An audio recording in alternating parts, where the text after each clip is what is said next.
Sejam bem-vindos a mais uma edição do We Learn Together.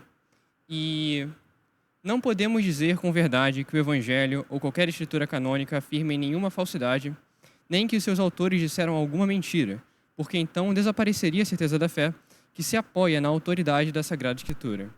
Quem escreveu isso foi Tomás de Aquino, em sua Suma Teológica. Ele escreveu isso num capítulo que ele falava um pouco sobre a mentira, né? Num artigo que ele falava sobre uma questão muito interessante, que é se toda mentira é pecado, né? E você deve estar se perguntando por que eu estou lendo isso, né? Afinal, você não veio aqui para ouvir um audiobook, né? Mas sim para assistir ou para ouvir um podcast, certo? E eu não vou responder essa pergunta, mas eu acho que você, até o final da edição, vai descobrir. E bem, hoje nós estamos aqui com o Alan. O Alan é o nosso convidado, mas ele também já é da casa, né? E nós vamos falar sobre um tema muito interessante. Nós vamos falar sobre a subjetividade textual e como ela impacta, como isso gera efeitos no cristianismo, né? E já vamos começar logo a entrevista, Alan. Alan, quem é você? Eu, primeiramente, acima de tudo, sou servo do Deus vivo. E aqui na Terra, como seu imperador, ou como seu enviado, eu tenho as minhas atividades como estudante de Direito. E eu diria que é assim que eu me defino. Ok. Certo. Indo para a primeira pergunta do tema, vamos lá. Como você enxerga as divergências doutrinárias dentro do protestantismo, no caso, baseadas em diferentes entendimentos de trechos das Escrituras, uma vez que boa parte dos pais da Reforma eles defendiam que o texto bíblico esclarecia o seu próprio sentido ou que o verdadeiro entendimento só poderia ser alcançado através do Espírito Santo, e entendendo que a palavra de Deus e o Espírito Santo são os mesmos para todas as denominações protestantes verdadeiramente cristãs. Bom, eu diria primeiramente que falar sobre a própria palavra de Deus, ou o próprio texto bíblico, ele se auto-explicar já é um pouco complicado. Vamos botar a palavra complicado, que talvez seja a melhor definição. E por quê? Porque a subjetividade textual, ela é uma coisa ampla durante todo o texto, ou seja, durante todo o texto bíblico você tem essa subjetividade daquele a quem que está lendo ou que está tendo contato com aquele texto. Então falar que se auto-explica até a própria explicação contida no texto bíblico, ela é subjetiva. Então você pode, por um certo lado, falar que o próprio texto é autoexplicativo, digamos assim. Só que essa autoexplicação textual, ela é extremamente aberta e sujeita à própria subjetividade. Justamente por isso, nós chamamos de subjetividade textual. A subjetividade textual, ela é possível de ser mitigada. Até como estudante de Direito, eu sei disso. Eu sei que há muitas tentativas, por exemplo, dos legisladores, como a gente chama os criadores das leis, dos legisladores de mitigar a subjetividade textual e fazer com que o próprio texto seja o mais claro, objetivo e, de fato, autoexplicativo possível. Entretanto, não importa o quanto se tente, o quanto se busque essa objetividade, a subjetividade textual está tão presente quanto textos mais abstratos. Entretanto, é possível sim que se mitigue essa subjetividade. E há um argumento a ser feito de que, justamente pela Bíblia ser um livro de inspiração divina, que essa inspiração divina seria a forma mais completa e mais perfeita de se mitigar a subjetividade textual. Existe sim esse argumento a ser feito. Entretanto, eu não creio que seja um bom argumento ou que seja um argumento faticamente comprovado. Eu tenho muito uma visão empiricista das coisas. Eu gosto de uma prova empírica daquilo que se afirma, daquilo que se alega. Eu acho que é impossível de se comprovar uma alegação que diz que, de fato, a subjetividade textual bíblica é mitigada ao ponto de ser inexistente. Até porque, como você mesmo disse na sua pergunta, grande parte das seitas ou das diferentes denominações evangélicas se deram origem, em sua essência, por diferentes interpretações bíblicas, por mais que existam seitas e denominações que se utilizem de outros livros e de outras fontes bíblicas. Entretanto, as outras fontes, por muitas vezes, na verdade, por todas as vezes, eu até diria, não é o único motivo daquela denominação ser diferente de outras. Porque mesmo aquelas que se utilizam de outras fontes, elas têm nas fontes em comum com todas as outras denominações e seitas e etc., têm interpretações diferentes do texto bíblico. Então eu acho que é sim preciso recorrer a uma fonte externa que seja comum ao crente, ao fiel. Como assim? Como você falou, se recorra ao Espírito Santo para se esclarecer o texto. Entretanto, como o próprio Espírito Santo ou o agir do Espírito Santo já é uma coisa subjetiva, não tem como você falar que Calvino tinha a inspiração do Espírito Santo e qualquer outra denominação, digamos assim, não teria. Ou vice-versa. Por quê? Porque é uma coisa muito subjetiva. Então, de fato, a religião tem sido conduzida desse modo. Uma convicção pessoal trazida pelo Espírito Santo que faz o sujeito aderir a uma ou outra denominação. Por meio dessa convicção pessoal que acreditamos nós, ou confiamos assim, que seja o Espírito Santo que esclareceu aquele sujeito. Entretanto, mesmo entre aqueles pentecostais que acreditam que o Espírito Santo é responsável por trazer essa definição ou trazer esse esclarecimento que mitigaria ou até mesmo acabaria com a subjetividade textual, os defensores possuem, por si só, convicções baseadas no próprio texto bíblico que são fundamentalmente diferentes uns dos outros, mesmo entre as denominações pentecostais. E são, por muitas vezes, irreconciliáveis ou inconciliáveis, digamos assim. Você não consegue conciliar ou concatenar ambas as visões e até por isso são denominações diferentes. Então, creio que a gente vai falar mais disso, eu vou até tentar terminar por aqui, mas eu diria que esse é o ponto central que talvez a gente vá tratar aqui, que é justamente que é sim de fato muito complicado e que por mais que o argumento de que a inspiração divina e o esclarecimento do Espírito Santo seja de fato viável, e não só viável, mas seja muito provavelmente correto, ele não acaba com todos os problemas ou não mitiga ao ponto de extinguir a subjetividade textual. Ok. Alan, como você diferencia uma posição divergente, mas aceitável, baseada em determinado trecho bíblico, e agora eu falo, né? Uma mutilação, uma coisa completamente profana, né? Que serve para basear, para fundamentar ensinamentos de seitas, por exemplo. A maior parte das seitas, como eu já tinha comentado brevemente, ela se utiliza de outras fontes. E mesmo que, de fato, haja interpretações divergentes acerca do próprio cânon, que seja comum entre todas as denominações, o cerne vem das fontes alternativas, seja de apócrifos ou seja de livros de doutrinadores específicos, né? Seja, por exemplo, com o mormonismo, né? Ou com os adventistas, que seguem fontes de terceiros, que nem sequer seriam necessariamente apócrifos, mas simplesmente fontes terceiras.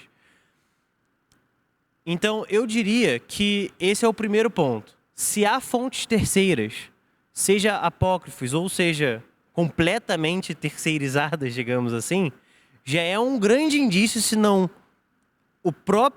a própria razão de ser inaceitável aquela denominação. Entretanto, existe uma coisa muito interessante. Só porque a gente desqualificou aquela fé, ou aquela seita, digamos assim, por ela ter fontes terceiras, não significa que nós devemos automaticamente ruir com todos os argumentos, ou todos os pontos, ou todas as interpretações, ou todas as crenças que aquela seita possui. Por exemplo, o adventismo segue muitas coisas por causa da fonte terceira a qual eles seguem. Porém, essa fonte terceira dá legitimidade para certas interpretações do próprio cânon bíblico que são divergentes daquilo que a gente acredita, como o mais óbvio, do que é símbolo do adventismo, de guardar o sábado ou guardar alguns mandamentos, como a circuncisão, que muitos adventistas o guardam. Então, tem uma interpretação que foi gerada ou legitimada inicialmente por um terceiro ou por uma fonte terceira, mas só porque nós deslegitimamos aquela fé como por causa daquela fonte terceira, não quer dizer imediatamente ou a priori que as interpretações acerca do cânon bíblico que foram inicialmente legitimadas por aquela fonte terceira estejam erradas, até porque, de qualquer forma, são interpretações do cânon bíblico que se dão origem pelo próprio cânon. Então é importante saber o primeiro passo. Se tem uma fonte terceira, basicamente já começa do ponto de ser inaceitável. O que mais? Porque existem denominações que não necessariamente usam fontes terceiras e que são seitas e que nós poderíamos caracterizar como inaceitáveis ao nosso ponto de vista. Porém, eu diria que essas que são inaceitáveis e não, à primeira vista, não se utilizam de fontes terceiras, elas, na verdade, implicitamente se utilizam. Então, elas podem não se utilizar de uma fonte escrita, de uma fonte material, de um livro ou de um conjunto de livros. Pode ser uma tradição oral, por exemplo. Exato. Ou de um conjunto de livros que a torne uma seita inaceitável. Mas ela se utiliza de ideias que vieram correndo desde os pais da igreja, desde os primeiros concílios, e que se perpetuaram até hoje. Então, não foi uma fonte terceira no sentido de ser um livro ou de ser uma coisa escrita em material, mas foi sim uma fonte terceira no sentido de que foi uma ideia que foi criada por um terceiro à parte dos autores bíblicos, dos autores do cânon, e que se foi perpetuado ao longo do tempo para se criar essas denominações e essas seitas. Então, quando você tem fontes terceiras muito explícitas, eu diria que aí é a parte do inaceitável. Só que essa alegação que eu estou fazendo tem um problema fundamental, que é o fato de que todas as denominações têm influências de terceiros ao longo da história da igreja. A gente estava falando muito sobre aquela ideia hegeliana de toda a história convergir para um ponto do hoje, do agora. O agora não é o agora é todo o conjunto, toda a história que já aconteceu, que convergiu até o agora. Assim também poderemos, a gente pode afirmar, pegando essa ideia hegeliana, de toda estrutura ou qualquer instituição social, seja religiosa ou não, que se perpetua historicamente até hoje. Então, durante toda a história daquela instituição, a história foi se convergindo, foi se moldando e indo em direção ao que é o agora daquela instituição. Então, eu não tenho o Estado como instituição somente no agora. Eu tenho toda a história da formação do Estado, inclusive que eu estava lendo, alguns autores são muito divergentes, né? Eu amo teoria do Estado. E são muito divergentes acerca de quando que de fato surgiu a ideia de Estado. Por mais que haja um consenso, tecnicamente consenso, né, geral de que tenha sido o Estado contemporâneo surgiu com a Revolução Francesa. Entretanto, o Estado contemporâneo só surgiu na Revolução Francesa por causa de ideias que o precederam. E coisas que o precederam que, mesmo que de forma imaterial, já o faziam existir. Então, o Estado, mesmo que no campo das ideias, ou mesmo que de forma fracionada e fragmentada, ele já existia. E essas ideias que o precederam gerou, de fato, no campo material, o Estado depois da Revolução Francesa. Então, a mesma coisa, a igreja. Toda a história da igreja, seja mesmo antes da igreja existir, da igreja como instituição existir, todo esse precedente e toda a história após a criação factual da igreja até hoje, converge para um certo ponto. E nós somos influenciados e bebemos, digamos assim, desse passado.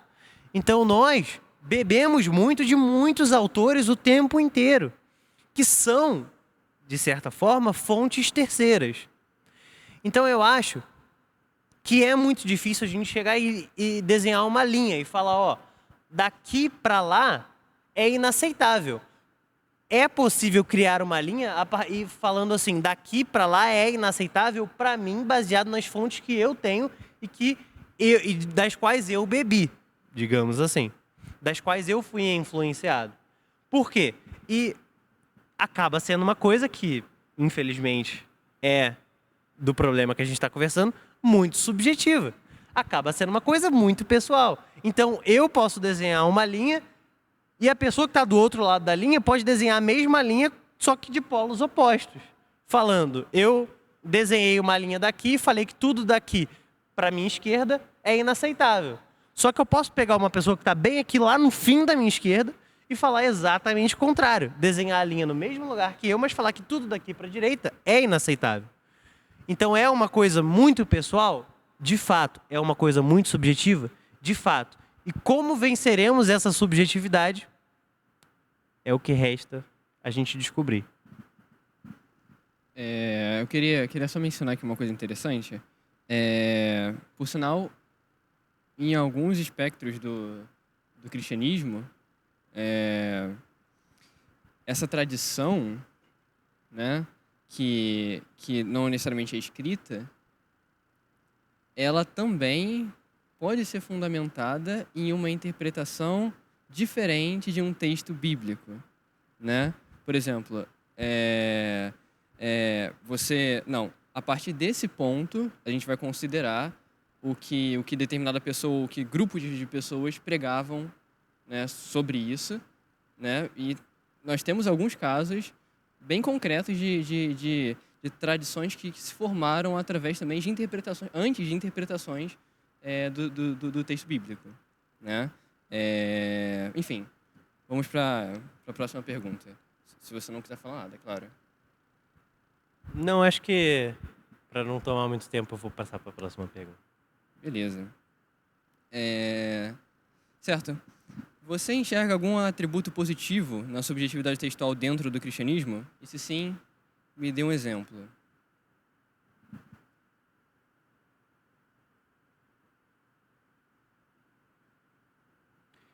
Eu enxergo um atributo positivo, mas esse atributo positivo, o qual eu enxergo, é passível de muitas críticas. E eu concordo que eu talvez seja a minoria. Eu acho que a subjetividade textual, ela dá uma margem que é boa, levando em consideração as grandes diferenças que temos na humanidade. Aí você fala, como assim? É o seguinte, quando é impossível que eu leia um livro, especialmente do tamanho da Bíblia, poderia ser muito menor e ainda poderia alegar a mesma coisa e seria verdade. Mas principalmente do tamanho da Bíblia, que é composto de vários livros, na verdade, é impossível eu ler uma coisa assim e ter a mesmíssima interpretação que uma outra pessoa. Por quê? Porque quando lemos algo, nós somos influenciados não só pelo texto. Vamos lá. Como que o nosso cérebro entende aquilo que ele está lendo? Ele primeiro faz uma conexão entre as letras para entender a palavra. E a palavra nos gera um significado.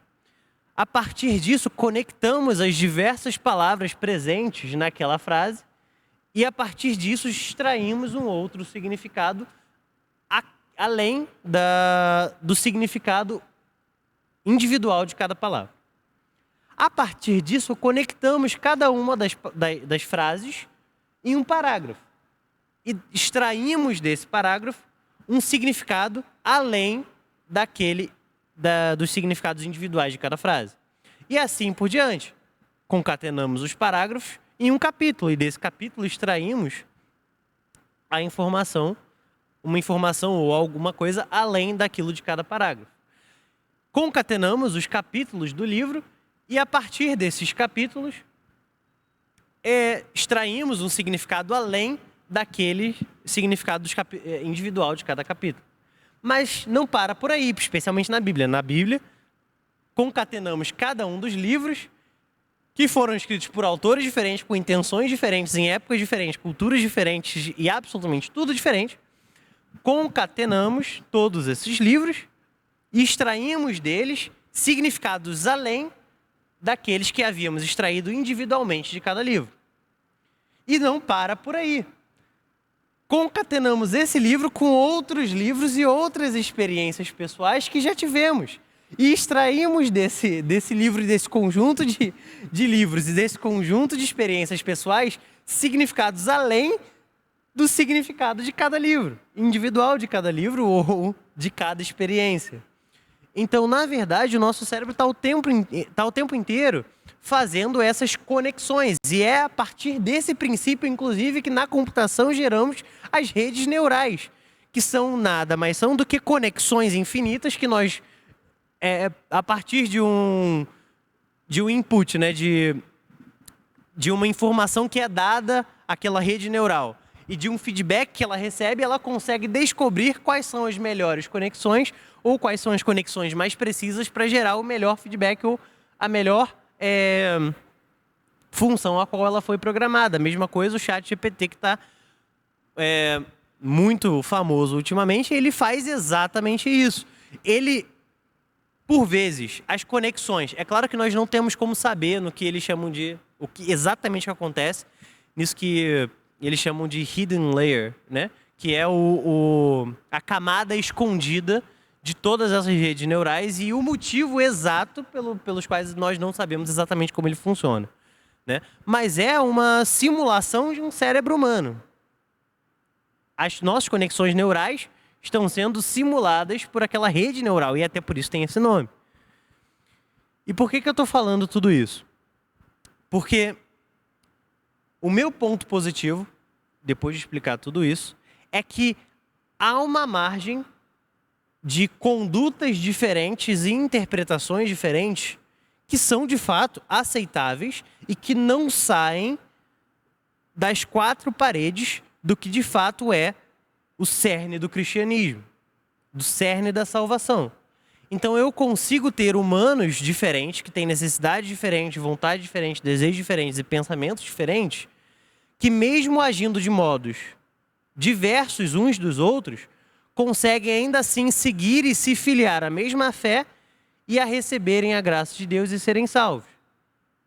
Então, para mim, é não só, de certa forma, positivo, mas necessário que haja pelo menos certa margem interpretativa, ao passo que não só os homens, isso é inevitável pela própria característica do funcionamento humano, como pelo fato de que as diferenças entre cada ser humano exigem que haja essa margem para que não só uma pessoa seja salva. Até porque é por isso que Paulo fala que nós não conseguimos estar o tempo inteiro agindo sobre o jugo da lei. Por quê? Porque agir sobre o jugo da lei em todas as vírgulas é impossível. Se você tem uma interpretação especialmente taxativa daquela lei, né? Mesmo que não seja particularmente taxativa, ainda é impossível. Mas as interpretações, principalmente na época em que Paulo escreveu as cartas, eram extremamente taxativas. Para você ter ideia, a interpretação sobre o que era trabalho no sábado, eles usavam o Mishnah Shana, o Mishnah Shabbat, que tinham 39 regras explicando o que era trabalho no sábado.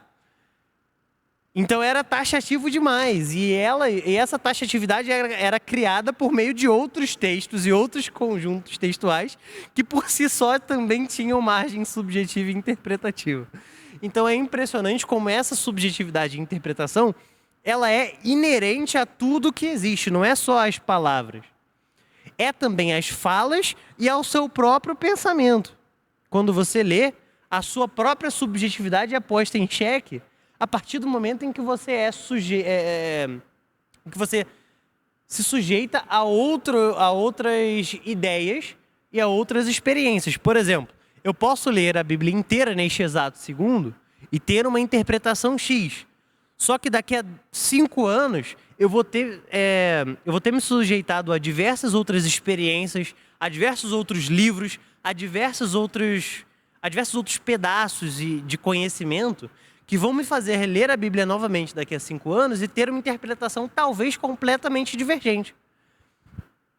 Então, essa inerência da subjetividade do ser humano, e eu não falo só da subjetividade textual, como eu falei, da subjetividade interna do ser humano, faz com que seja necessária a margem para se agir. Porque senão, nós não conseguiríamos mesmo se sujeitar. Inclusive, existe um sujeito que eu admiro muito, por mais que eu discorde de diversas das ideias que ele tem, mas ele é um grande pensador contemporâneo, que eu sempre cito, chamado Jordan Peterson. E ele fala o seguinte, inclusive tem uma palestra muito boa que ele deu, se eu não me engano foi em Cambridge, mas eu não tenho certeza. Talvez eu esteja falando asneira, não tenha sido em Cambridge, não tenha sido... Enfim, talvez tenha sido no Canadá. Ele deu uma palestra muito boa. E o nome da palestra é Who Dare Say They Believe in God? Quem se atreve a dizer que acredita em Deus, né? E por que ele está falando isso? Porque ele é uma pessoa que ele é bem conservador. E ele não é particularmente cristão. Mas ele é um grande defensor, um ávido defensor da liberdade religiosa, tanto no Canadá como nos Estados Unidos. Por mais que ele seja canadense, ele tem uma grande influência nos Estados Unidos, e eu diria que até mais nos Estados Unidos do que no próprio Canadá. No Canadá, ele tem uma influência em outros aspectos, né? Mas na parte religiosa, mais nos Estados Unidos. E ele, como não é um cristão, mas é de fato defensor da liberdade religiosa, especialmente da liberdade do cristianismo, que é ele é fissurado pelo cristianismo, ele fala isso porque ele diz o seguinte: toda vez que perguntam para ele se ele acredita em Deus, ele tem 3 respostas. A primeira resposta, e a palestra inteira é 2 horas sobre ele falando disso, se ele acredita em Deus ou não, por isso tem esse nome. Ele respondendo essa pergunta, né? Uma das perguntas que ele geralmente dá é quando ele é confrontado muito por jornalistas, o que é muito comum para ele, e eles acabam tentando tirar qualquer coisa que eles possam usar contra ele. E a resposta que ele dá para esse tipo de gente não é da sua conta. A segunda resposta, para ele, é... Como eu vou explicar isso? A segunda resposta que ele dá para essa pergunta é: o que você quer dizer por acreditar? E ele diz uma coisa que eu acho fascinante, porque eu tenho fascínio por essas definições. Eu tenho fascínio por definir aquilo que se pergunta, especificar aquilo que se pergunta e definir os conceitos aos quais eu submeto a minha resposta. E aí ele é muito confrontado porque alegam contra essa resposta que isso é uma forma de se evadir de responder, né? É uma resposta evasiva. Quando, na verdade, não é uma forma evasiva de se responder, é sim uma forma de especificar a pergunta. Por quê? Porque não é tão óbvio o significado de você acreditar. E eu tô dando toda essa volta para chegar nesse ponto. O próprio sentido de acreditar já é subjetivo. Porque o que você quer dizer por acreditar? Você acredita quando você diz que acredita em Deus? Então eu dizer que eu acredito em Deus me torna necessariamente crente em Deus? Não estou falando crente no sentido cristão, mas eu estou falando crente no sentido de realmente acreditar que Deus existe. Simples assim. Então, o quanto do acreditar tem a ver com as suas palavras, né? Acreditar é falar que acredita? Eu digo que de certa forma sim, mas não exclusivamente. Então, já é uma interpretação simplesmente da palavra acreditar para ele. Porque para ele é uma concatenação de falar com agir. E para ele é impossível. E ele fala, a pessoa que diz que acredita em Deus tem que ser muito moralmente impecável e perfeita. Porque essa pessoa que diz que acredita em Deus, ela não só tem que ter a crença fundada de que Deus existe, não fundada, desculpa, mas a crença inabalável de que Deus existe, fazendo com que as ações daquela pessoa, a todo e qualquer momento, se deem a partir da crença de que Deus existe. Ou seja, toda e qualquer ação, palavra e atitude que aquela pessoa tomar vai ser baseado de que há um ser onipotente, onipresente, onisciente que está o tempo inteiro te observando para que você seja o mais perfeitamente alinhado moralmente possível. E ele diz, isso é impossível. Eu não me atrevo a dizer que Deus existe. Justamente porque aquela pessoa que se atreve a dizer que Deus existe tem que ser muito moralmente impecável. E a terceira resposta que ele dá é, eu não sei, mas eu ajo como se ele existisse. Bom, a segunda resposta foi a que eu discorri mais, porque é a mais importante para a subjetividade que a gente está discutindo. Mas, de qualquer forma, para aquele que está assistindo, eu recomendo muito que assista, porque as 3 respostas são fascinantes. Ele discorrendo do porquê que ele dá essas respostas é impressionante. E ele vai falar muito sobre a subjetividade textual. Por quê? Porque é o alvo de estudo dele. Ele é psicólogo. E é psicólogo clínico. Voltado na subjetividade humana e na subjetividade textual, que é o foco de estudo dele de doutorado. Subjetividade textual dentro da subjetividade humana. E ele dá aula de Bíblia. Ele é professor, ele tem um curso sobre Gênesis e agora está lançando por aí, está na segunda aula, um curso de Êxodo. Ele é um grande letrado em verdades religiosas.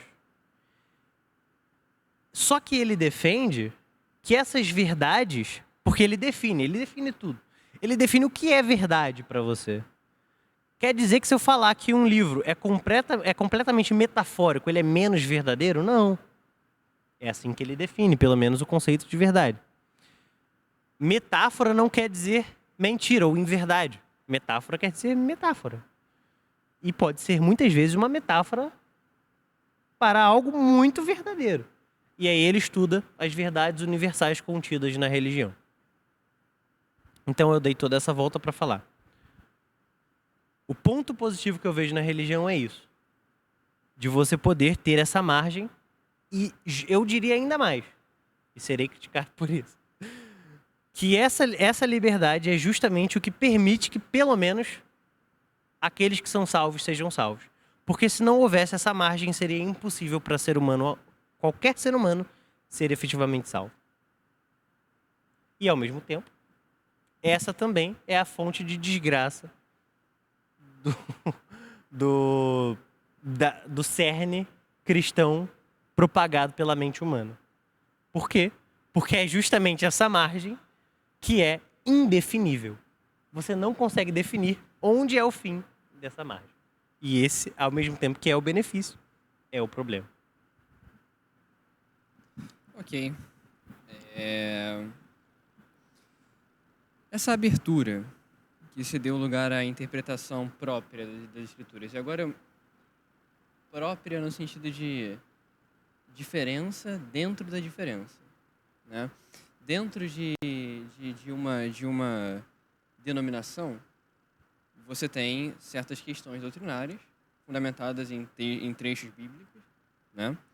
E dentro dessas denominações você tem diferentes pessoas que também vão ter suas diferentes interpretações. Ou seja, diferença dentro da diferença, né? Essa abertura, né, que se deu lugar a essa interpretação própria, ela sempre esteve aí, ela surgiu com a Reforma, ela surgiu com o antropocentrismo, representado pelo Renascimento, ou pelo Iluminismo, por exemplo.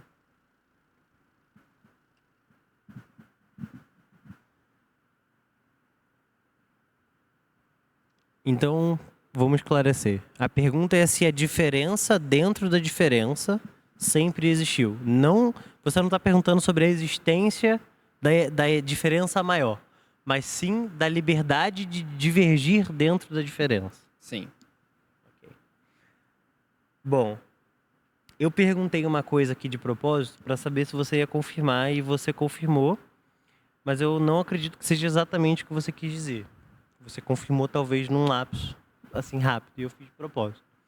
Que eu falei a liberdade de divergir dentro da diferença, e não a capacidade de divergir dentro da diferença. Então eu vou responder as duas perguntas. Eu vou responder as duas coisas. Sempre houve a liberdade de divergir dentro da diferença, e sempre houve a capacidade de divergir dentro da diferença. Vamos começar para o primeiro, que talvez seja mais fácil. Muito provavelmente não. Mas ok. Sempre existiu a liberdade de divergir dentro da diferença? Eu diria que sim e não. Durante todo... Desde antes da vinda de Cristo, desde a Torá, desde a lei judaica, a lei mosaica, desde toda a aplicação de tudo que a gente tem dentro do Evangelho, sempre houve divergências. Sejam essas divergências a diferença grande entre denominações, que a gente estava falando, que não é o cerne da pergunta, ou seja, elas, diferenças dentro das diferenças. Exemplo, os escribas, algumas vezes dentro da Bíblia, o povo ele se maravilha com a autoridade que Jesus tem de falar. Mas isso não é muito explicado dentro do texto bíblico. Para a gente entender por que isso acontece, a gente precisa entender o contexto da época. Por que eles se maravilhavam com a autoridade que Jesus tinha? Como assim ele falava com autoridade? Simples. Os escribas e os fariseus não falavam de forma objetiva e como fonte única sendo o próprio fariseu. Aí você fala, como assim? Todo fariseu e todo escriba, quando ele estava pregando as suas crenças, ou escrevendo, ou ensinando, ele citava como base outros fariseus e outros escribas bem conceituados. Ok? Então você tinha escolas, você tinha pessoas que seguiam a certo escriba ou a certo fariseu, que tinha certas ideias acerca da Torá, ou acerca da lei mosaica. Ok? E essas escolas, dentro dos fariseus e dentro dos escribas, ela era sutil. Mas ela era bem explícita e ela existia factualmente, e os escribas e os fariseus eles não negavam essa existência. Algumas vezes eles não se preocupavam necessariamente em transformar em escolas fáticas, ou seja, falar você é da escola de tal escriba e eu sou da escola de tal outro escriba. Então, às vezes não havia meio que uma preocupação em se dividir objetivamente. Mas que essa divisão existia, ela existia e os fariseus não negavam isso, nem os escribas. Então, você tinha pessoas que... os escribas e os fariseus, eles seguiam alguns outros escribas e fariseus que tinham autoridade baseadas ainda em outros escribas e fariseus, mas, enfim, eles seguiam o pensamento daquele sujeito. Só que esses seguidores daquele sujeito, eles também entre si debatiam e estudavam, digamos assim, acerca das interpretações corretas ou da subjetividade correta a ser aplicada dentro da lei mosaica.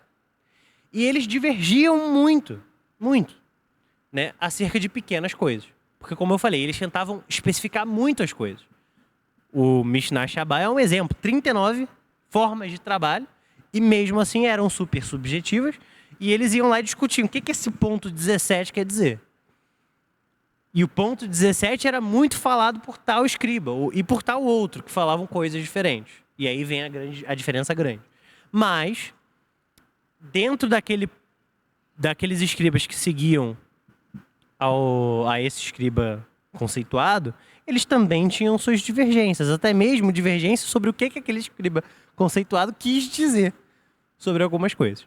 Então eu acho que sim, é impossível de você impedir que houvesse essas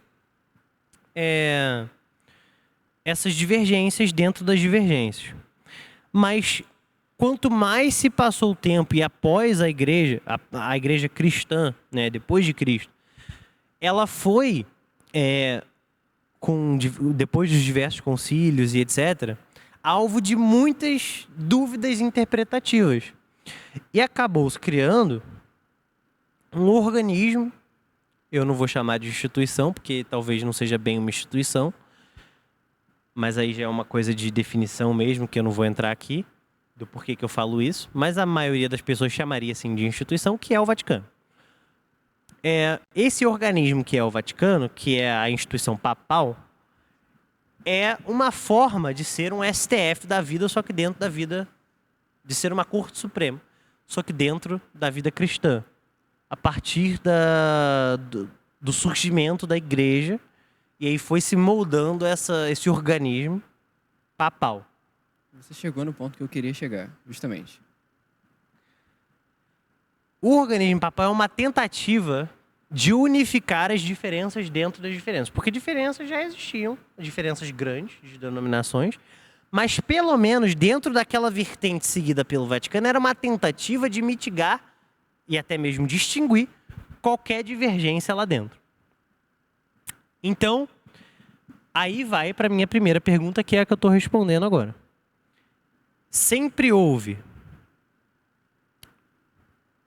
a possibilidade de se divergir dentro da diferença? Você pode se dizer que não. Porque em algum momento, depois da conciliação, depois dessa constituição dessa sistemática papal, houve uma tentativa de, pelo menos naquela vertente, se unificar as diferenças. Então você era impedido, era vedado que você divergisse daquela interpretação unificada gerada pelo sistema papal. Ok. Mas e aí? Isso quer dizer que a capacidade de divergência dentro da diferença já foi mitigada? Não, foi mitigada apenas a possibilidade fática e, digamos, até mesmo jurídica de você divergir. Mas a capacidade é impossível de ser mitigada, né? E essa capacidade, sim, sempre existiu, sempre vai existir e nunca será possível, ao meu ver, se mitigar isso, porque isso é característica intrínseca e inafastável da própria condição de ser humano. Então, era impossível, era vedado, digamos, juridicamente, até porque o jurídico na época se confundia com o religioso, juridicamente de se divergir da estrutura papal. Mas a capacidade de divergir ainda estava ali. Então essas divergências, dentro da diferença, sempre existiram e sempre vão existir. Mesmo que às vezes mais escondidas, quando há uma vedação fática jurídica de que elas ocorram, aí acontecem mais as escondidas, mas sempre vão existir e são impossíveis de serem afastadas não só do sistema de crenças cristão e evangélico, mas de todo o sistema de crenças e de todo o sistema no qual se surge uma ideia e se fale de opiniões. É impossível de se afastar essas divergências. Pai, tá tudo certo aí com o áudio? Quem tá gravando hoje pra gente é o meu pai, tá ali atrás. Só pra confirmar que tá tudo certo mesmo. Bem, vou continuar essa pergunta. Você chegou no ponto que eu queria chegar, quando você respondeu a questão da liberdade, né, de ser diferente dentro da diferença, vamos chamar assim. Com o Vaticano, e toda a sua estrutura dogmática, tentando mitigar isso, você acha que, depois disso, né, os fiéis, agora generalizando muito, muito mesmo, eles encontraram outras opções? E se sim, quando?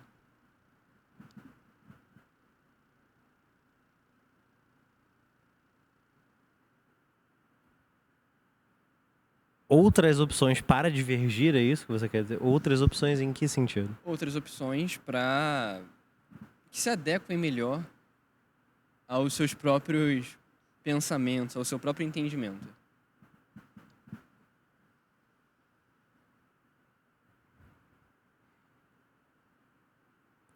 Bom, eu diria que sim, existiam certas opções, mesmo que, como eu falei, a estrutura jurídica sistemática da sociedade impedia que muitas dessas divergências fossem manifestadas no mundo fático de forma organizada e aglomerada, né? Como uma instituição. Então eu não poderia simplesmente chegar lá e fundar uma igreja que tivesse uma denominação diferente ou que acreditasse coisas diferentes, porque isso era juridicamente vedado, né? Pelo próprio sistema de legitimidade que a Igreja Católica dava no próprio Estado. Ok. Mas as opções, elas eram, mesmo que, como eu falei, mitigadas, existentes.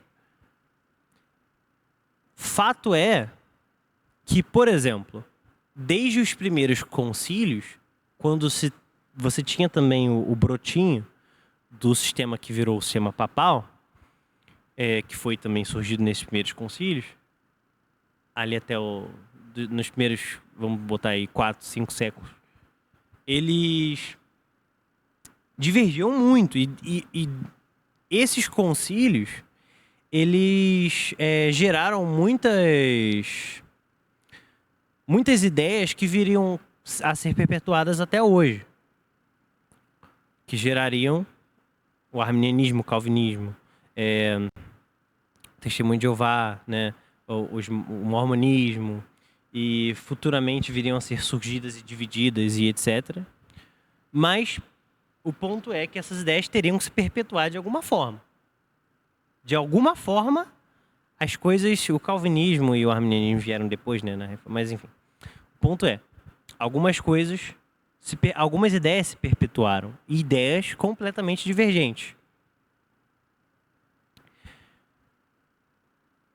Essa perpetuação dessas ideias se deu algumas vezes à escondida, algumas vezes para fora do sistema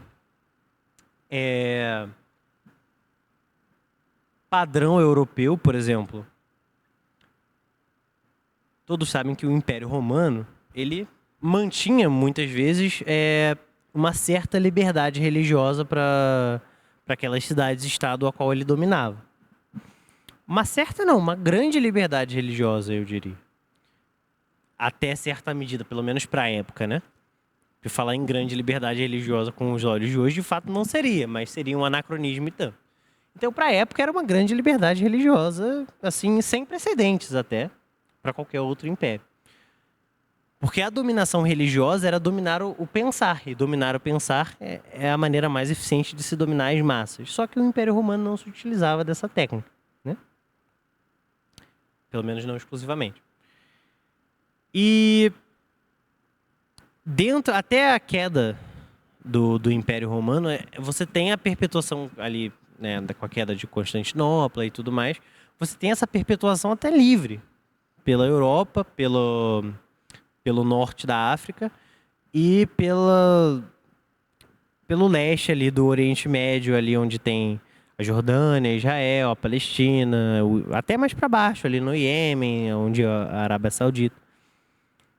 Então, a geografia também era um grande fator, porque essas ideias elas conseguiram se espalhar enquanto ainda tinham autonomia, por exemplo, durante o Império Romano, e se espalharam geograficamente falando para outras regiões, além da região exclusivamente europeia, aliás, da região exclusivamente leste europeu, né? Até porque ali no oeste, mais próximo ali da Áustria, da Sérvia, mais para lá, um pouquinho mais para baixo na Grécia, né? Indo mais ali para Rússia, Bielorrússia, hoje, né? Falando da geografia de hoje. Ali já não tinha tanto o mesmo sistema, ou a mesma força que a igreja evangélica tinha, a igreja católica tinha, desculpa, no leste europeu. Então, geograficamente falando, justamente por essas ideias conseguirem se espalhar nos primeiros 5 séculos até a queda de Constantinopla, 5, 6 séculos ali, elas se perpetuaram geograficamente em outras regiões. Entretanto, nas regiões mais dominadas pela Igreja Católica, eu diria que foi de fato muito difícil a perpetuação dessas ideias. Elas aconteciam sim às escondidas, de forma muito pequena e muito mitigada. Então eu diria que seria muito difícil de falar que no leste europeu, onde o jugo da Igreja Católica era muito maior e a sua influência também era muito maior, que essas pessoas, esses fiéis que divergiam dentro da diferença, conseguiam de fato lograr uma alternativa que fosse satisfatória. Mas isso foi sendo... isso foi se acumulando, eu diria, na consciência popular. E o jugo da Igreja Católica foi aumentando, ao mesmo tempo que essa pressão e essa chama das divergências foi também aumentando. E essa chama, misturado com toda essa pressão da Igreja Católica, eclodiu na Reforma Protestante. Então, as alternativas, elas existiam, mas principalmente no leste europeu, onde o jugo da Igreja Católica era maior, elas foram sendo cada vez mais mitigadas, cada vez mais extintas até, de certa forma, e o que gerou um grande descontentamento que foi culminar na Reforma Protestante. Então eu diria que, dependendo da época, era impossível de você achar, de fato, sendo um fiel que divergisse de um ponto ou de outro, você de fato achar uma alternativa satisfatória para a sua divergência. Depois da Reforma Protestante, aí, no que pese as perseguições óbvias que se decorreram ao longo da Europa por anos, né? Ainda assim, era muito mais possível que você encontrasse uma alternativa cabível e satisfatória para sua divergência. Mas eu diria que durante um certo período foi, de fato, muito difícil, se não impossível, para o fiel achar uma alternativa satisfatória para aquela divergência. Ok. Eu quero agora, Alan, que você fale sobre um tópico que a gente ainda não falou dentro do tema. Eu quero que você fale o que você bem entender sobre esse tópico. Eu vou te dar aqui um momento para você falar aquilo que você quiser dentro do tema. E fala para aquela câmera ali, ó, para a câmera central, né? Pode falar. Essa daqui. Não, aquela ali. Aquela dali, aquela direita. Qualquer coisa dentro do tema. Qualquer coisa. De preferência que ainda não tenha sido abordado.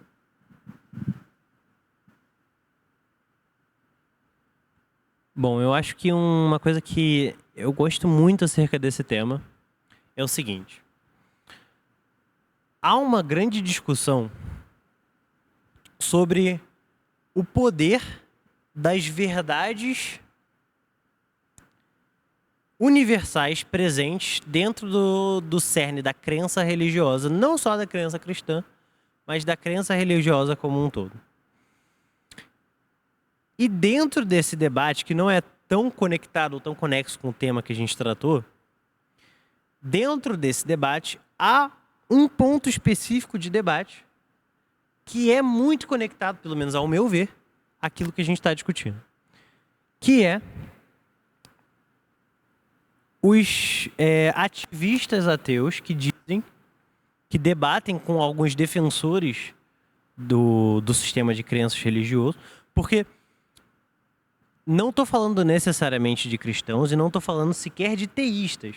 Existem pessoas que são agnósticas ou até ateus, mas que são defensores da liberdade de crença religiosa, e outros que não são, porque dizem que, como Comte falava, que a raiz de todo mal da humanidade, que o progresso...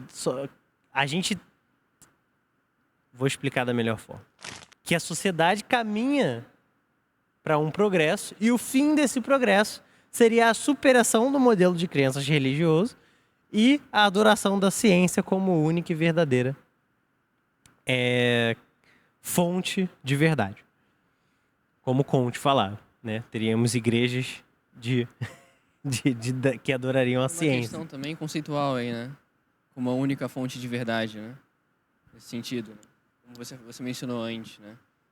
A subjetividade da própria palavra, né? No sentido de o que você tomaria como verdade. Exato, a própria palavra verdade já é subjetiva, a definição das coisas é importante.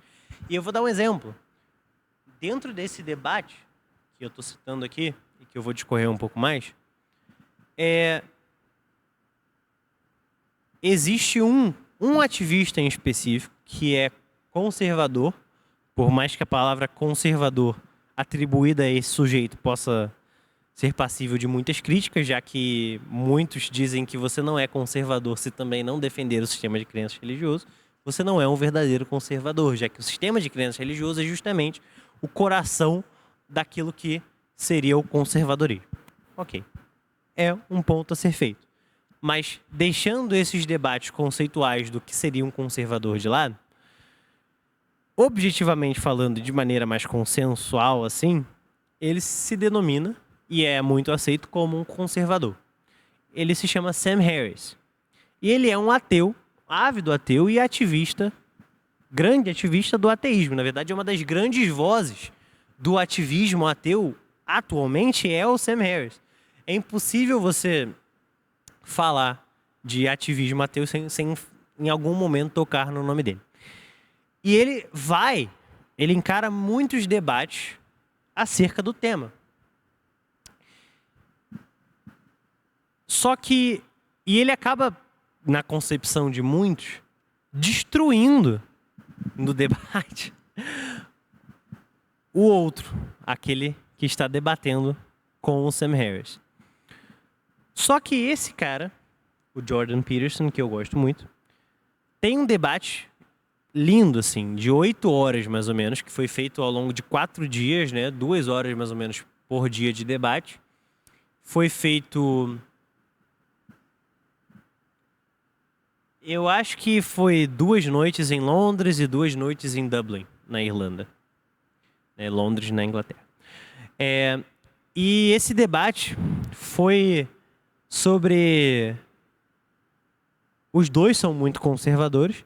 Foi sobre o ponto de divergência, porque ambos estavam muito familiarizados com o trabalho do outro, mas o Sam Harris, no início do debate, ele fala assim, toda vez que eu escuto o Jordan falar, 95% do que ele fala me soa como muito verdadeiro, muito inteligente e muito certo, muito arrazoado de razão, muito coberto de razão. Mas os 5% me soa como absolutamente tolo e incompreensível, né? E eu quero descobrir quais são esses 5%. Então, a intenção do debate era descobrir onde eles divergiam, acerca de todos os tópicos, né? O Sam Harris fala muito sobre ativismos como o movimento negro, como o movimento feminista, enquanto o Jordan fala muito sobre liberdade de expressão. E subentendia-se que o debate seria em algum desses dois vieses que eles discordariam. Só que por uma grande surpresa para todos, durante as 8 horas de debate, os primeiros 30 minutos foi tentando descobrir onde eles falariam inicialmente, e as outras 7 horas e meia foi falando sobre religião. Porque parece que seria o único ponto em que eles divergiam. mas esse único ponto gerava diversas outras divergências que não necessariamente tinham a ver com religião. E no fim, acabou que a religião gerou um debate sobre o próprio conceito de verdade. Por quê? Porque o Sam Harris, ele aparentemente, segundo Jordan Peterson, e eu concordo com ele, conseguia vencer ou destruir os outros debatedores, porque ele vinha com um conceito de verdade, que não era o mesmo conceito de verdade daqueles outros com os quais ele debatia. Então ele fazia algumas alegações sobre o que não seria verdade, porque ele tinha um conceito de verdade muito peculiar. E justamente por isso, era muito difícil de debater com ele. Porém, de maneira magistral, o Jordan gerou um lindo debate sobre religião que eu recomendo que assistam. Se você colocar o nome dos dois lá, você vai ver. Vai ser a primeira coisa que vai aparecer, com certeza. E é muito bom, muito bom. Alguém deve ter legendado também, se você não fala inglês, em algum momento aí. E eu recomendo, e o ponto, eu queria falar um pouco sobre isso, né? Por quê? Porque um dos assuntos que eles debateram, e que é um dos debates dentro desse movimento ativista, né? É sobre a capacidade da religião, ou do sistema de crenças religioso, cristão ou não, de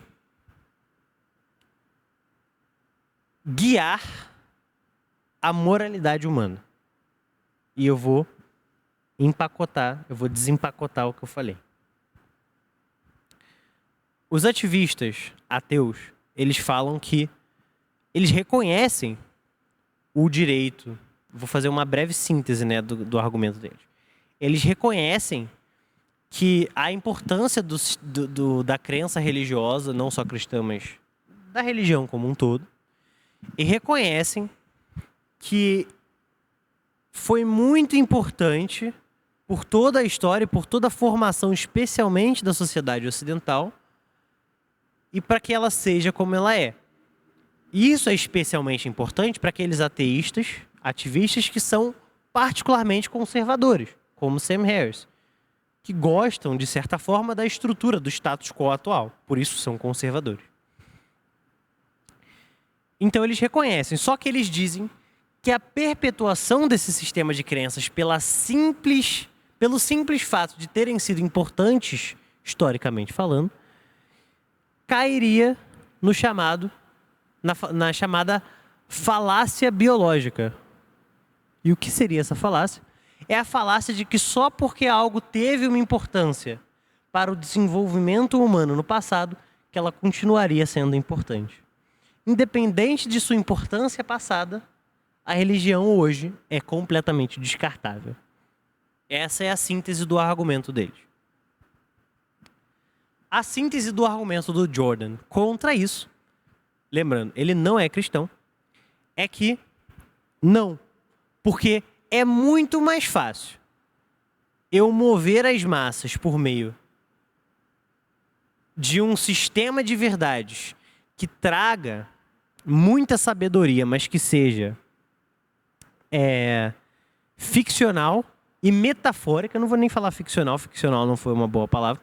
Metafórica em histórias, digamos. Então, por exemplo, a história de Caim e Abel tem 11 frases. E ele diz que nessas 11 frases, ele defende, tem mais sabedoria e ensina mais do que livros e livros de grandes autores que são até muito bons. Por exemplo, ele gosta muito de Nietzsche. E Nietzsche era um grande escritor, é impossível de se negar isso. Por mais que você discorde de tudo que ele fala.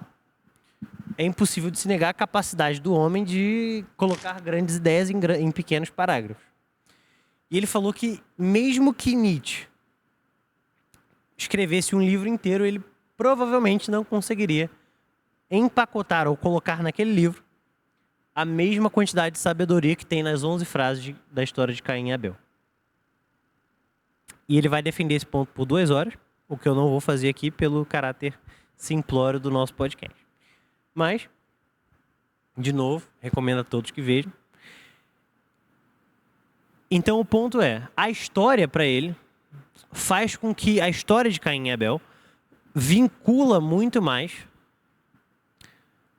o crente daquela história e é muito mais fácil de que aquela pessoa se atenha a uma moralidade. E aí ele vai começar a falar da subjetividade daquele sistema de crenças. Não da história necessariamente, não da escrita necessariamente, porque para ele a escrita da Bíblia é basicamente 99% metafórica e as verdades compostas na Bíblia são, na verdade, só verdades universais, por isso metafóricas. Então falar sobre a Arca de Noé seria um conglomerado de grandes verdades universais, mas que não necessariamente a Arca de Noé existiu. Falar de Adão e Eva é falar de grandes verdades universais, mas não necessariamente Adão e Eva existiram. Falar de Caim e Abel é uma composição de grandes verdades universais, mas não necessariamente Caim e Abel existiram. Então ele defende isso. De novo, ele não é cristão, mas ele defende a importância por causa disso. Ok. E aí entra onde eu queria chegar, o debate deles na subjetividade desse sistema de crenças, que é muito grande. Por quê? Porque, e aí vem uma frase que eu vou tentar replicar aqui o debate, por mais que eu não vá conseguir replicar de memória palavra por palavra, mas seria muito bom se eu conseguisse e eu vou tentar fazer. O Sam Harris falou que, por exemplo, a Bíblia abertamente é a favor do sistema de escravidão, do sistema escravista. Ou seja, ele não diz que não é só que a Bíblia não é contra o sistema escravista, como ela é explicitamente a favor. E aí, o Jordan vai falar, não, mas os cristãos estavam no centro do abolicionismo da escravidão, especialmente quando nós vemos o movimento da Revolução Americana, da libertação das 13 colônias, da independência das 13 colônias americanas, a independência dos Estados Unidos. Quando nós vemos essas movimentações das brigas entre as colônias do Sul e as colônias do Norte, nós vemos que os cristãos estavam no centro desse movimento.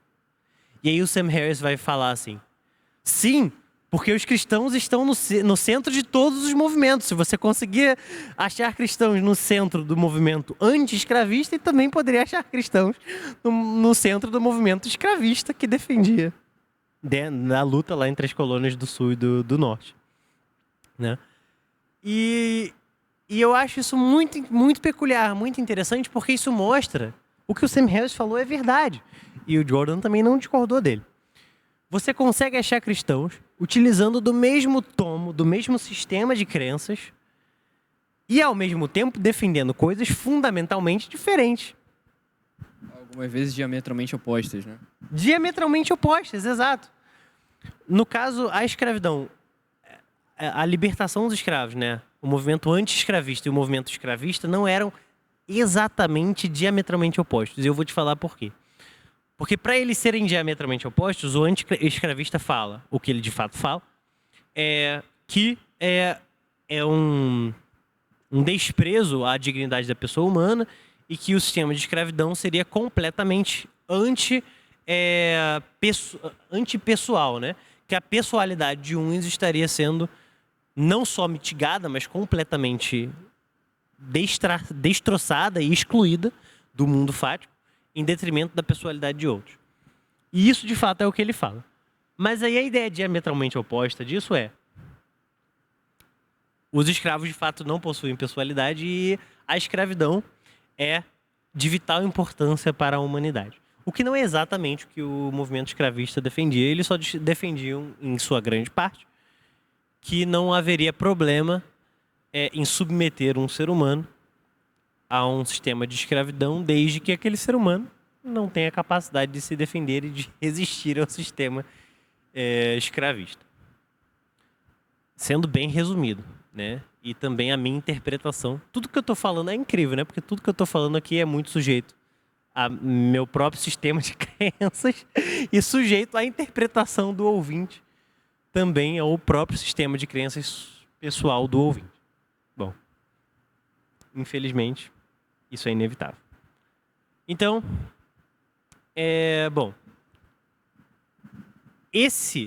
a gente já pode até usar isso como gancho, essa ideia de que a escravidão seria vital para o progresso da humanidade, ela, por mais que ela não fosse a ideia central do movimento escravista, existiam pessoas que pensavam assim, e tenho certeza que muitos cristãos da época, né?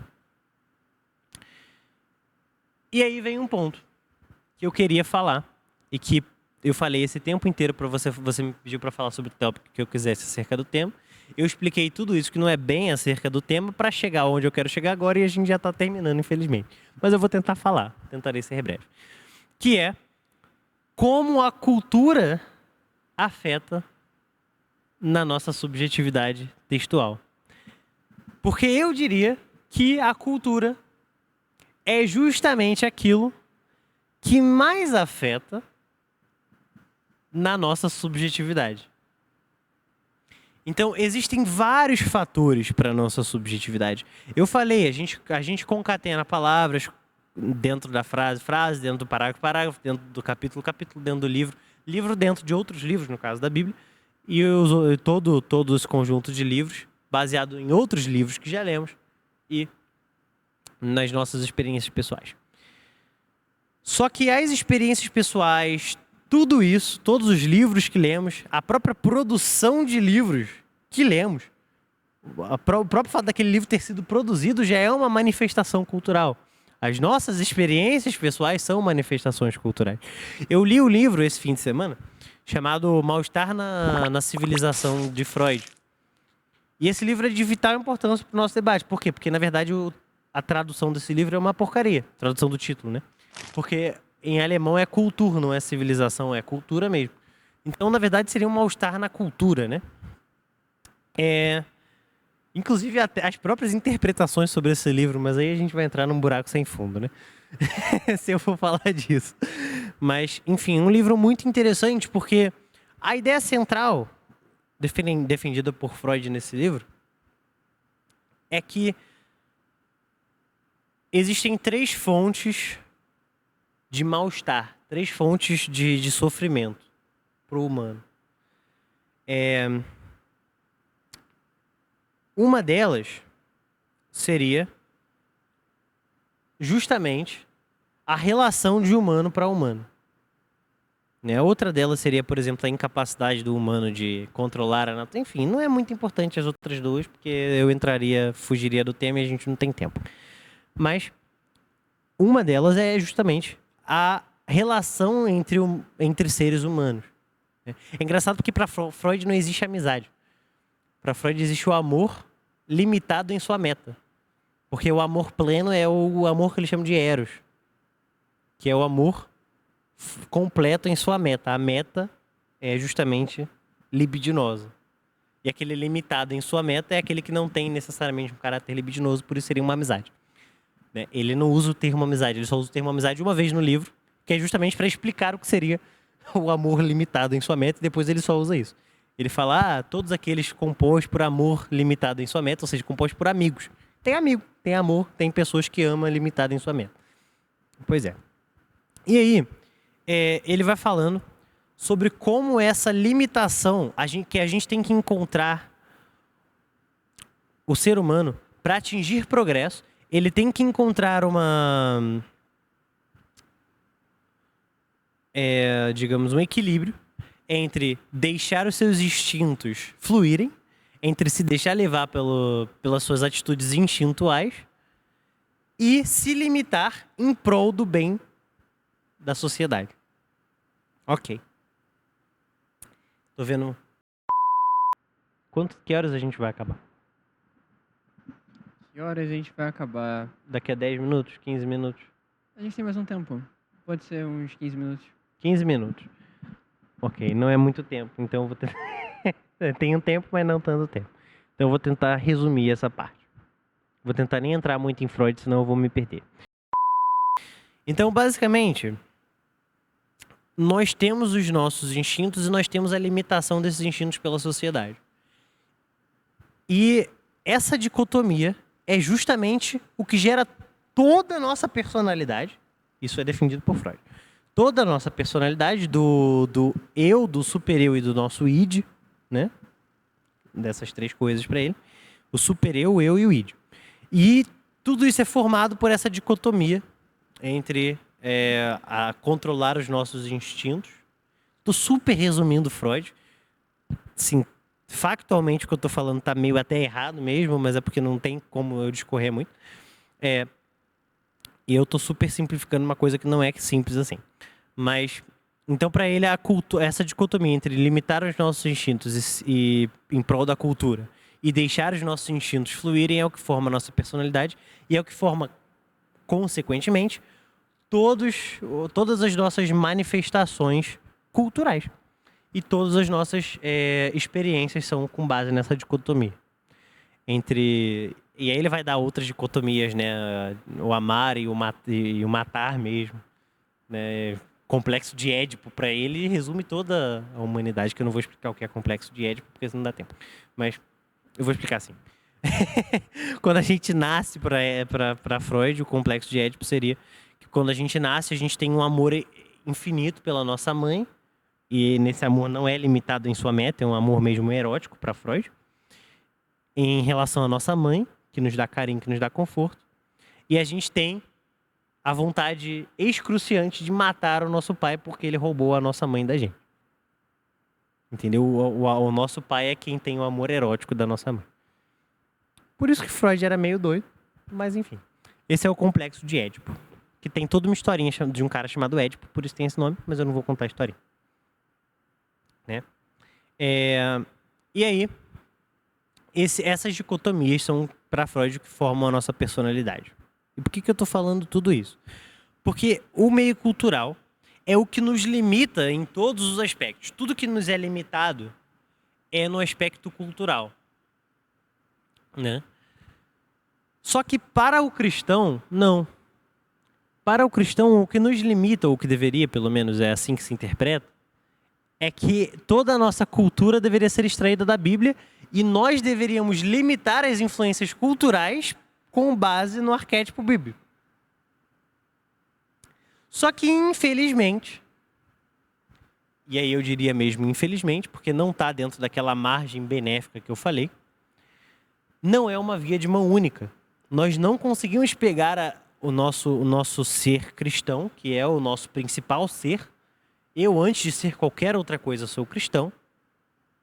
Nós não conseguimos pegar esse ser cristão e limitar só as atividades culturais com base no ser cristão. E eu diria que é aí que é o fundo do poço do problema, de onde a gente deveria começar a tratar o problema, é justamente aí. Esse é o ponto. Se você quer resumir o problema da subjetividade em um ponto, é aí. E aí é o quê? A gente não consegue utilizar do tomo da moralidade cristã para influenciar a cultura e apenas isso. O contrário, a recíproca também é verdadeira. A cultura também, infelizmente, influencia no nosso ser, no nosso agir como cristão. Então, por exemplo, se eu chego a 200 anos atrás, uma mulher usar um short ou uma calça jeans. Não, vamos botar 100 anos atrás, porque 200 anos atrás a calça jeans era para qualquer um mesmo, a calça jeans para qualquer um já não era muito legal. Mas há 100 anos atrás, usar uma calça jeans para uma mulher seria completamente o cúmulo do desrespeito e o cúmulo do pecado para o cristão. E hoje em dia, enfim, né? Quem é que vai dizer que não pode usar calça jeans porque é pecado? Mas isso já foi muito presente dentro da igreja. E não só isso, como muitas outras coisas. E a gente, é porque todo professor de história vai te falar isso, né? Que a história é transição, né? Que não é uma coisa de uma hora para outra, é tudo um momento de transição. Não é do dia para a noite. A mudança, pum, do nada acordou completamente diferente. Não, a gente percorre, para virar diametralmente diferente, a gente percorre todo o diâmetro do círculo. Então, a gente vive vários momentos de transição o tempo todo. Um dos momentos que eu chamaria como um momento transitório é a tatuagem. Que anos atrás era 100% proibido, e aí essa porcentagem de 100% virou 99, 98, 97. E hoje em dia a gente tem um grande debate, é mais aceito do que proibido, e vai chegar em um momento onde seja quase que 100% aceito. Então, eu diria que a gente vive hoje esse momento de transição quanto à tatuagem, por exemplo. Ainda não chegamos no ponto onde é 100% aceito, mas eu acredito que vamos chegar lá. Não estou fazendo nenhum juízo de valor, também não estou falando se isso é bom ou ruim, estou falando apenas uma observação fática acerca do que eu observo da transição que vivemos. E isso nada mais é do que uma influência cultural dentro do cristianismo. E é aí que a gente volta, porque a gente falou lá no início, sobre Hegel. A ideia hegeliana do Cronos devorando o Cronos anterior e se tornando um Cronos mais robusto. Da negativa do passado, elevar o passado a um plano superior, que seria o futuro. Ou seja, toda a história, religiosa ou não, porque aí no início a gente falou assim, toda a história da igreja convergiu para o que a igreja é hoje. Eu diria mais. Toda a história mundial, religiosa ou não, convergiu para o que a igreja é hoje. Então a cultura sempre influenciou e infelizmente não vejo como impedir isso e continuará influenciando consequentemente o caráter religioso, a igreja, por assim dizer. Então, se você quiser que eu resuma todo ponto, todo espectro da nossa conversa de hoje em um ponto, seria o ponto da cultura. Que o cristão deve influenciar a cultura em que ele vive. Mas é impossível, por mais que nós devamos tentar mitigar essa via de mão dupla e torná-la uma via de mão única, nunca vamos conseguir, de fato, torná-la uma via de mão única. Mas aí está o ponto. O cristianismo influencia a cultura, mas a cultura também influencia o cristianismo. E muitas vezes nós não conseguimos dissociar o que é o cristianismo influenciando a cultura e o que é a cultura influenciando o cristianismo.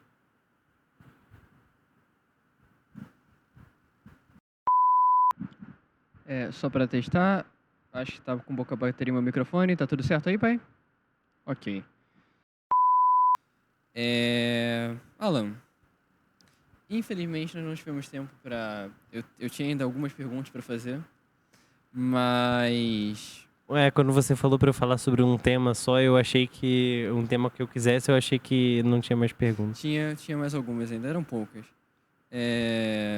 Mas isso é bom, isso é bom. Vamos para pergunta... Deixa para uma parte 2. Com certeza. Vamos para uma pergunta que não pode faltar. Alan, o que é Deus? Muito importante essa pergunta. Eu vou tentar não citar Jordan Peterson de novo. É brincadeira. Mas o que é Deus? Deus, para mim... E aí eu acho que tem um ponto da minha resposta que eu vou ter que enfatizar. Deus é onipresença, onisciência e onipotência. Deus é tudo, é o criador de tudo e é para onde tudo converge. É de onde tudo veio e é para onde tudo volta. Mas eu tenho que enfatizar uma coisa. Não é uma ideia abstrata, mas sim um ser concreto e especialmente pessoal. Muitas vezes, algumas pessoas, como o Jordan Peterson, eu falei que ia tentar não citar, mas era uma brincadeira porque eu já sabia que eu ia citar ele, ele fala que Deus é tudo isso que eu falei agora, só que de forma abstrata. É uma força abstrata na natureza. Mas não. Eu concordo com tudo que ele falou até a página 2, até a parte em que ele falou que é abstrato. Só que Deus não é isso. Porque nós somos cristãos. Não acreditamos numa força abstrata. Acreditamos num Deus pessoal, que age, que inclusive tem características próprias, que é a própria moralidade, que é o padrão de todo cristão. É aquele que tentamos espelhar a cada dia na nossa vida com os nossos falares, com os nossos dizeres e com as nossas ações. Então, para mim, Deus é isso. É tudo isso, mas especialmente reunido em um ser pessoal e concreto e presente. Que, de fato, age, faz, escuta, vê e se manifesta como um Deus pessoal e não abstrato. Então, Deus para mim é isso. Ok. Para finalizar, deixe uma mensagem pro pessoal que vai assistir essa edição no futuro.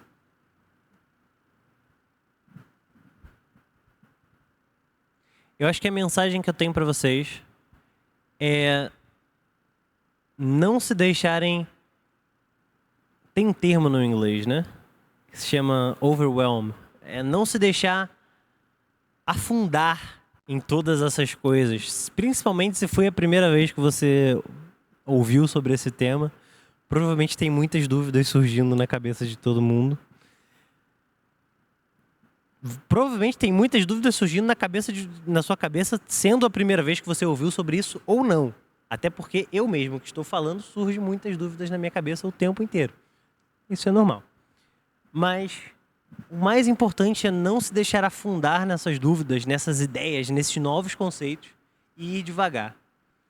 Toda vez que a gente se depara com uma ideia que confronta radicalmente aquilo que a gente acredita ou aquilo que a gente já sabia, a nossa tendência é ficar maluco, é se deixar levar por isso, se deixar de fato afundar e ficar sobrecarregado com esse conjunto de ideias. Então, o que eu digo para você é, toda vez que isso acontecer, seja hoje, seja nesse podcast, seja agora, seja no futuro, porque isso vai acontecer outras vezes, é inevitável, que você absorva com calma essas ideias e vá aos poucos pondo em xeque as suas crenças, mas aos poucos. Nós temos a nossa vida para viver, nós não podemos nos afogar em dúvidas. E aí você fala, ok, mas então eu não vou saber nem o que eu acredito. Até eu chegar a pôr em xeque, estudar, descobrir aquilo que eu acredito, eu não vou saber no que eu acredito. Não. Pensa como uma transição histórica. Você não precisa mudar do dia para a noite a sua opinião. Então você não precisa chegar no dia 1, eu tenho essa opinião. No dia 2 eu fui confrontado, no dia 3 eu não tenho opinião, no dia 4 eu estudo sobre isso, ponho em xeque a minha crença anterior e no dia 5 eu crio uma nova opinião. Não. Você pode aos poucos ir moldando a sua opinião anterior, modificando, lapidando e, se preciso, até mesmo jogando fora e pegando uma nova. Mas aos poucos, não se deixando sobrecarregar por essas ideias novas. Então é isso que eu diria para o pessoal que está em casa. Perfeito. Foi um prazer participar dessa edição com você, Alan. Como eu falei, o Alan ele é da nossa equipe. Ele está junto comigo na equipe de desenvolvimento do roteiro, né? Por sinal, quando ele topou fazer essa edição aqui, gravar essa edição, eu fiz a mesma coisa que eu fiz numa outra edição que ainda vai sair. Que no caso eu desenvolvi algumas perguntas, né? E ele não fazia a menor ideia do que esperar no início. E foi muito bom mesmo. Foi de fato muito bom. Vamos ter uma parte 2, uma parte 3. Poderemos fazer quantas partes quiser sobre esse tema, porque esse tema é de fato infinito. Daria para citar muita coisa aqui, muitos autores, muitas ideias mais específicas, porque a gente não especificou nada. Então, especificando cada ponto, a gente consegue falar disso aqui para sempre, basicamente. E é com isso que eu agora falo que se, por acaso, você chegou nesse ponto e não entendeu, por qualquer motivo, a citação do início do vídeo que eu fiz lá atrás, não seja tímido, volte o vídeo. Se você entrou no vídeo, não teve muita paciência para ouvir algum ponto, não seja tímido, volte o vídeo. E essa foi mais uma edição do We Learn Together. Fiquem com Deus. Tchau, tchau.